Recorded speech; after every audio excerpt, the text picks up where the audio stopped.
સુરતનો Uttarayan VIP road ઉપર આવેલા સિલ્વર લક્ઝરિયામાં રહેતા 29 વર્ષીય નિકુંજભાઈ સુભાષભાઈ સવાણી વ્યવસાયી હીરાનું કારખાનું ધરાવતા હતા. શુક્રવારે તેઓ પોતાના પરિચિત કેતનભાઈ સાથે બાઇક ઉપર સવાર થઈ અને શરીન મશીન રિપેરિંગના કામ અર્થે નીકળ્યા હતા.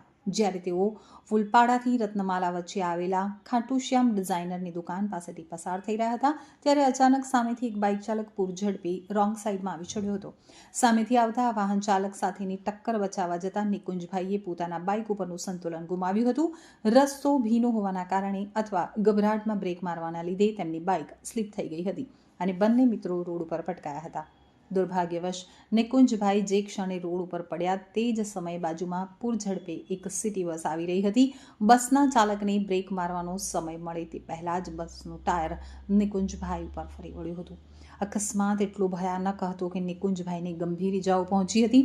સ્થાનિક લોકો અને રાહદારીઓએ તુરંત જ તેમને નજીકની ખાનગી હોસ્પિટલ ખસેડ્યા હતા, પરંતુ હોસ્પિટલ પહોંચતા જ ફરજ ઉપરના તબીબોએ તેમને મૃત જાહેર કર્યા હતા.